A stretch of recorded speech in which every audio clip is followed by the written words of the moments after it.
Hi, my name is Roisin Steenson and I'm with Terex now from June of 2022. My job role is I work at a 6:30 and a 5:30 and I am a fitter. Well, I like tinkering around with spanners and stuff like that there. I like to work with machinery. I like taking things apart and putting it back together again.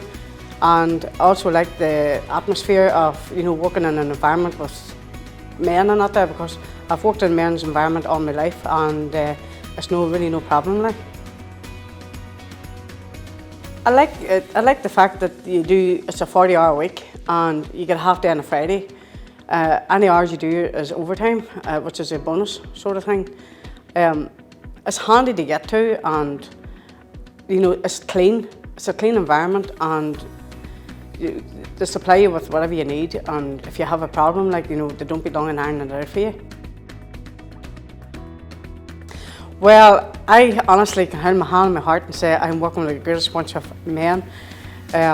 Every one of them is brilliant. If I have a problem, I can ask. They'll tell me, they'll set me on the right path. They also, they don't hesitate to help you. And as far as I'm concerned, I'm happy enough and I love it. I love my job.